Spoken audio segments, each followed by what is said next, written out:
Hello YouTube.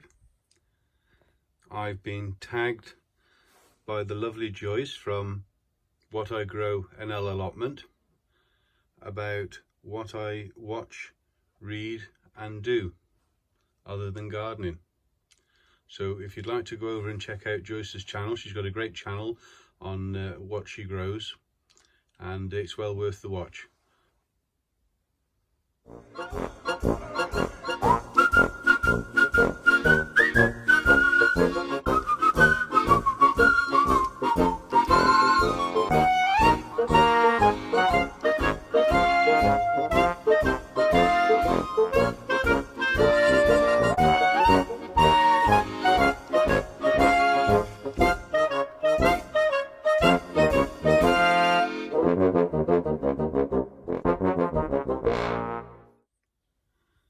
Well, when it comes down to what I watch, it's YouTube, obviously. You learn so much from YouTube, and there's some lovely people out there, and the gardening community is a strong, thriving and caring community. As for television, I don't subscribe to any of the channels. I've just got the normal straightforward TV, and to be fair, there isn't a lot on it, so I don't watch a lot of TV. I do like a good football match and some good sports, but they're not on normal TV very often. So really, watching TV isn't something that I do a lot of. As regards what I read, I do a lot of reading. I do like my books. And this is my room. This is one of the spare bedrooms. The wife's got one room, I've got another one, for hobbies and things that we do. But this is my collection of books. You can find anything on the internet, but when it comes down to a book, I don't think you can beat it. Having it in your hands and turning the pages, yeah, I really do like a book. These here are my cooking books. I enjoy cooking when I get the time. There's these Haynes manuals. I got two Haynes manual books. They used to do manuals on cars. Well, I don't think, I think the motor industry has stitched up the cars for doing mechanics on them now. You can't, everything's sealed. So Haynes manuals have gone over to doing a variety of books, and they're very good. They're full of pictures and very good at explaining everything. So they're good books. I've got one there on men's baking, on men's pies. Tom Kerridge, I think he's great. Use his books a lot. River Cottage, they do handbooks, and they're very good as well. A very good read. And then I've got on recipes, sausage recipes and meat curing, slow fire, which is barbecue, smoking, and charcuterie is something that I've started reading in the last 6 months or so. That's curing meats and sausages, chorizos, salamis, as well as joints and things like that. So that's something that I'm hoping to get into. I've spent 20 years a butcher, the first 20 years of my working life, and it's something that never leaves you. And then I come down, I've got my beekeeping books. Some of you that follow my channel know that I keep bees. If I want to get into something, I just buy loads of books and I read and read and read. And I really do a lot of reading before I jump in and buy equipment or anything like that. And then you go on down, I've got some of my gardening books. These aren't all of them, some of them are downstairs as well. But yep, I read all of these and I refer back to them. The first book I ever bought was this one, and that's been invaluable. I still refer to it now. All the pages are coming out now. I've used it that often, but that explains everything about gardening.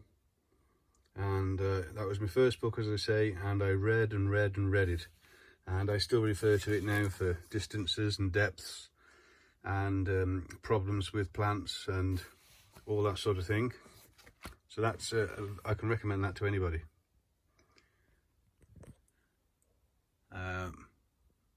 Yep, so I've got quite an array of gardening books that I read, and then some more cooking books and all sorts, country pursuits and living with chickens, fly fishing. I used to do a lot of fly fishing. I don't do any now, and there's all sorts of books down there.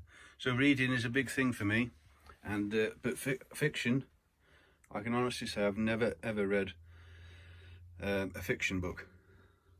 It's all factual books that I read. And as regards hobbies, I still do a bit of predator fishing for pike, occasionally for perch, but not as often as I would like. I make up all my own traces for the lures, steel traces, 80-90 pound breaking strains.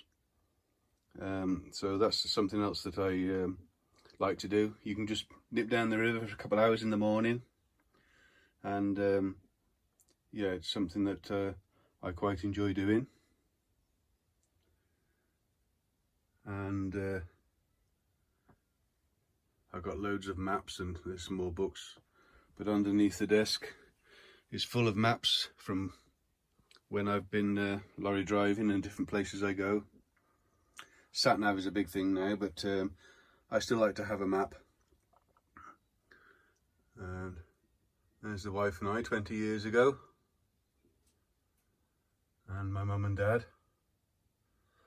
So those are the few things that I like to read, and fishing is one of my other hobbies, and I'll also show you what other things I like to do.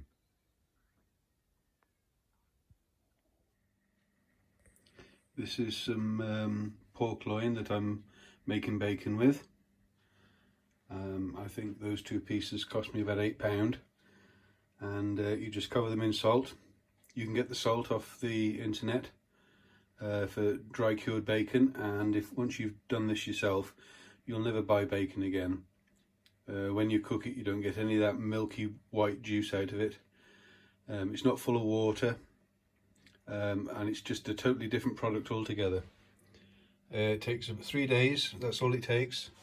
You just put the salt all over, put it in the fridge. You can see how it draws all the moisture out, and then after 3 days it'll feel quite firm. Just wash the salt off, dry it out, bit of kitchen towel, and then put it back in the fridge just to dry out for another day, and then cut it up. If you've got a slicer, that's the best way to do it, but you can do it with a sharp knife and cut it thin.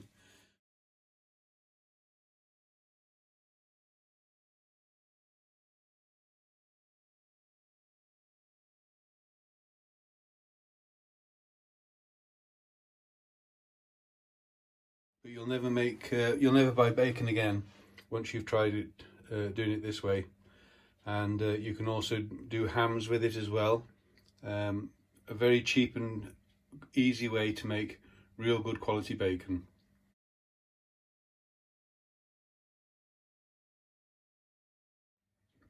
And also I make my own butter. That's some that I've just done this morning. That is 2 litres of cream, and that is the buttermilk out of it when I've finished. When it sets, it suddenly lets all that buttermilk out, and then you have your cream.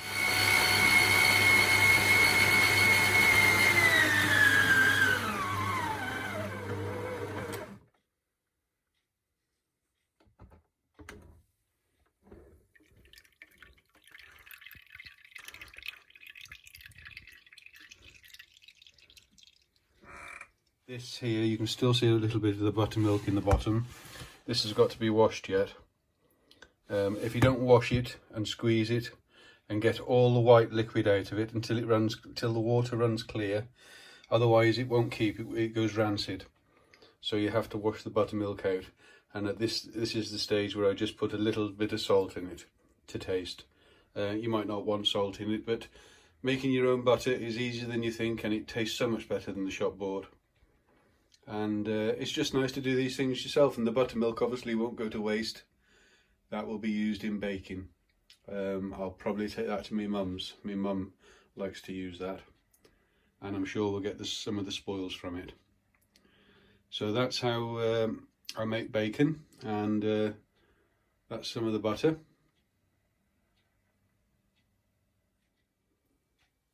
And that's the amount of butter that it has made once I've washed it. When I wash it, then I sprinkle a little bit of salt in it, and that helps to draw any more moisture out of it, any more water or buttermilk that's left in it. And I shall wrap those up individually and put them in the freezer. We don't use it on sandwiches and things like that. It's mainly for toast, crumpets and baked potatoes. And you can't beat butter, to be fair. It is lovely. Now that 2 litres of cream cost me £6, and it's made that amount of butter. I don't know if you can see the size of my hand there. I haven't weighed it. There's probably about £3 of butter, I would think. And you've got about 1.5 pints of buttermilk as well, which is a byproduct, which definitely won't go to waste.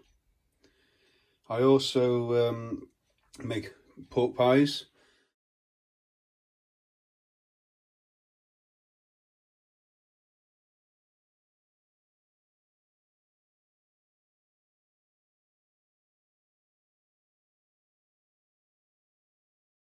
Tom Kerridge, he's the one with the best recipe. If you look up Tom Kerridge's recipe for pork pies, it is quite a big pork pie that his recipe is for, but you can make more individual ones, and when you've made the mix up of the meat, you can freeze it. And you can also freeze the pork pies. I wouldn't cook them and freeze them. I would freeze them when the pastry is still raw before they're cooked, and then take them out. You can let them thaw out and then cook them. So and it's very easy to make. It's a hot water pastry, which is a lot easier than what people think. And I also do my own ham.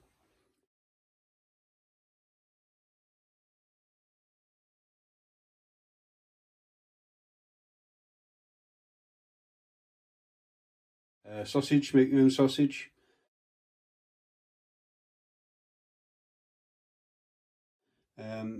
Some of the turkeys I have, they go for Christmas.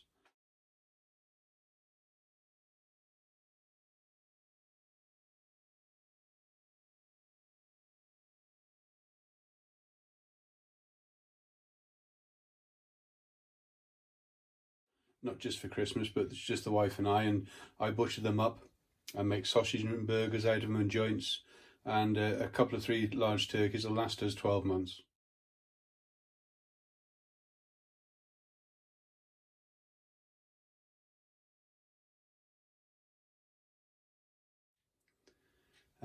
I will put some stills up just to show you some of the things I've made. But yeah, cooking, I really enjoy it. I don't get much time to do it, but when I cook something, it's usually something that takes 2 or 3 days.